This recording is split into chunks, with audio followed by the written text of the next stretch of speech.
नमस्कार दोस्तों। एक समय की बात है। राजस्थान के रामदेवरा गांव में नहर सिंह नामक एक साहूकार रहता था। साहूकार छोटी छोटी बातों पर नाराज हो जाता था। उसका एक नौकर था जिसका नाम छंगा था। उसके पैर की 6 उंगलियां थी, इसलिए सभी उसको छंगा कहते थे। एक बार साहूकार की पत्नी मायके गई हुई थी। साहूकार ने एक दिन छंगा से दोपहर के भोजन में चूरमा बाटी बनाने के लिए कहा और स्वयं गद्दी पर चला गया। अभी पूजा अगरबत्ती कर ही रहा था कि हाथ में मटकी लिए हुए छंगा आया और बोला, मालिक, घर में घी नहीं है, पैसे दे दो। पैसे लेकर वह बाजार से घी लेने चला गया। घी की मटकी दुकानदार को देकर वह मदारी का तमाशा देखने लगा।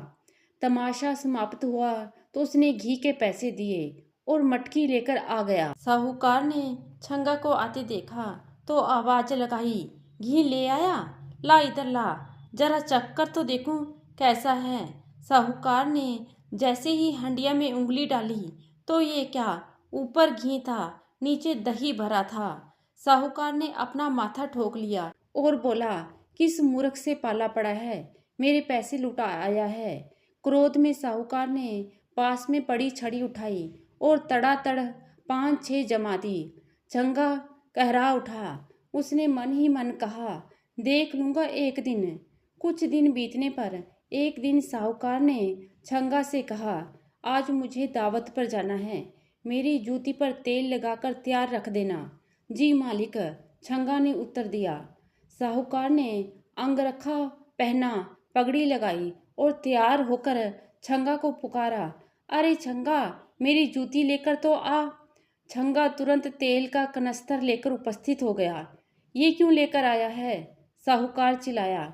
यह रही आपकी जूती। छंगा ने कहा। कहाँ है? यहाँ तेल के कनस्तर में, छंगा का जवाब था। अब तो साहूकार को अपने पर नियंत्रण न रहा और उसने लात घूंसों से छंगा को अधमरा कर दिया। साहूकार तो मार पीट कर चला गया, पर छंगा देर तक रोता कहराता रहा और बड़बड़ाता रहा, देख लूंगा एक दिन। कुछ दिन के बाद साहूकार ने छंगा से कहा कि मुझे तेरी मालकिन को मायके से लेने जाना है, तुझे भी मेरे साथ चलना है। ससुराल ले जाने के लिए घेवर, मिश्री, मेवा ले आना। रास्ते के लिए कचौरी भी रख लेना। ऊँट को खरेरा कर देना।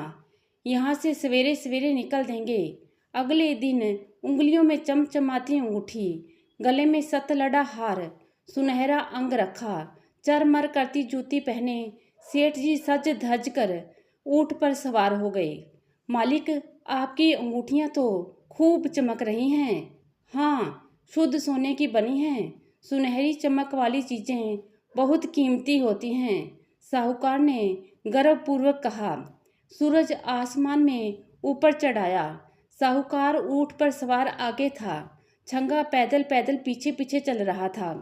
साहूकार के आभूषणों की चमक से रास्ते की रेत बार बार चमक उठती थी। छंगा को साहूकार की बात याद आई। चमकने वाली सुनहरी चीजें कीमती होती हैं। उसने रास्ते से चमकती रेत मुट्ठी में भर भर कर खाने की मिठाई के थैलों में डाल ली। रास्ते में एक बगीचे में कुएं के निकट साहूकार ने ऊँट को रोका। छंगा ने पानी भरा। साहूकार ने चबूतरे पर बैठकर मुंह हाथ धोया और छंगा से खाना निकालने को कहा। छंगा ने प्याज की कचौरी, मिर्च व लहसुन की चटनी और साथ में मिठाई भी परोस दी। जैसे ही साहूकार ने पहला निवाला मुंह में रखा, उसका मुंह किरकिरा हो गया। वह चिल्लाया, यह क्या मिलाया है खाने में? छंगा ने जवाब दिया, सुनहरी रेत।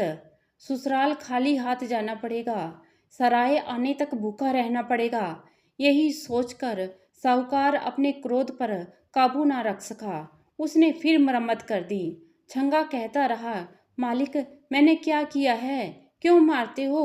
उसको अपनी गलती समझ में नहीं आ रही थी, पर मन में उसने साहूकार से बदला लेने की बात ठान ली।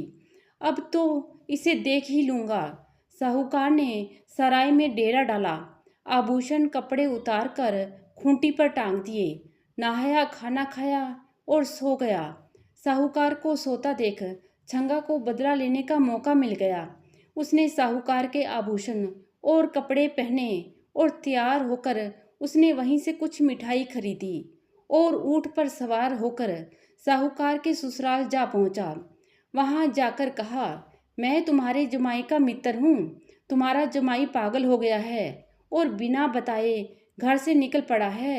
मैं उसे ढूंढने के लिए निकला था। 2 कोस दूर एक सराय में पड़ा है। सुनते ही सब दौड़ पड़े।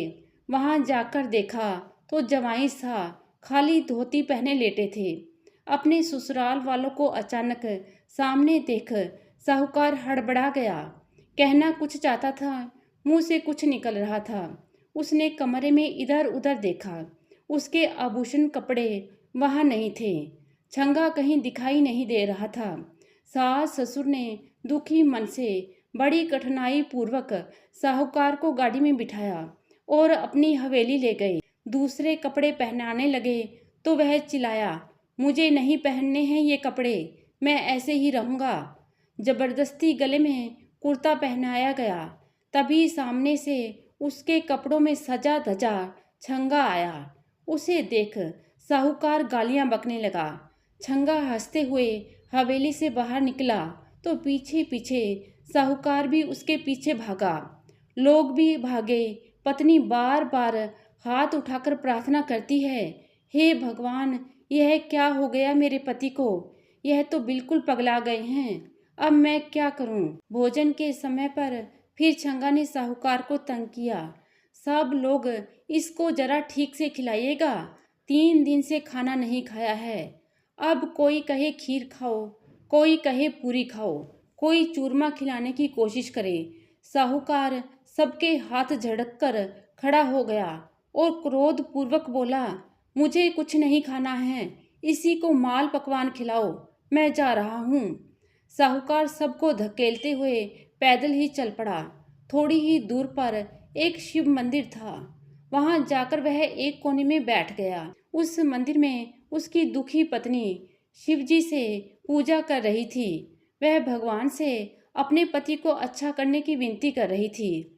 जब वह नारियल फोड़कर प्रभु के चरणों में चढ़ा रही थी तो साहूकार अपनी जगह से उठा और बोला, भगवान शिव के चरणों में फोड़ने की बजाय ये नारियल मेरे सिर पर फोड़ दे।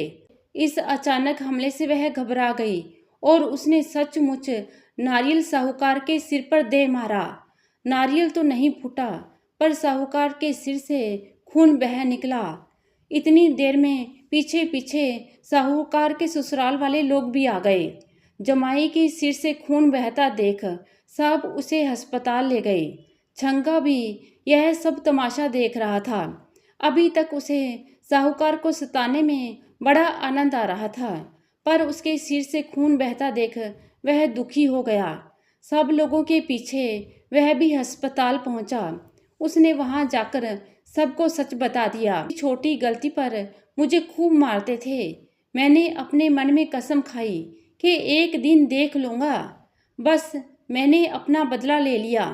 छंगा की बात सुनकर साहूकार ने मारने के लिए जैसे ही हाथ उठाया, छंगा ने कहा, एक दिन देख लूँगा।